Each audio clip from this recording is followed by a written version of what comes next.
Pascal's law is the basis for the hydraulic principles that are used in automotive brake systems. Pascal's law states that pressure applied to an enclosed fluid is transmitted with equal force throughout the container.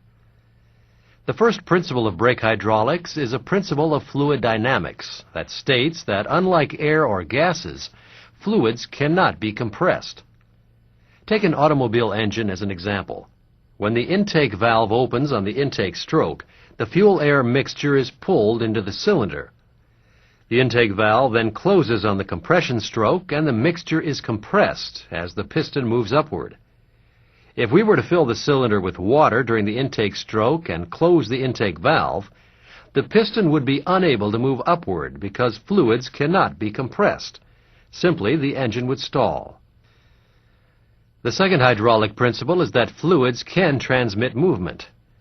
If you have two cylinders that are connected with a pipe, and the cylinders and pipe are filled with fluid, any motion applied to one cylinder to force the fluid down will be transmitted to the other cylinder to force the fluid level up. In a brake system, the movement or motion of the master cylinder piston is transmitted through the brake fluid in the brake lines to the wheel cylinders or disc brake caliper, causing the wheel cylinder or caliper pistons to move outward.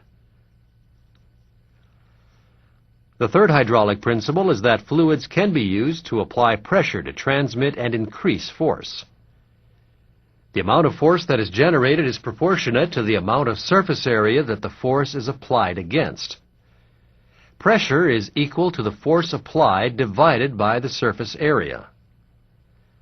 The pressure of a liquid in a closed system is the force exerted against the inner surfaces of the cylinders, valves, and hoses throughout the system, and is measured in pounds per square inch or psi.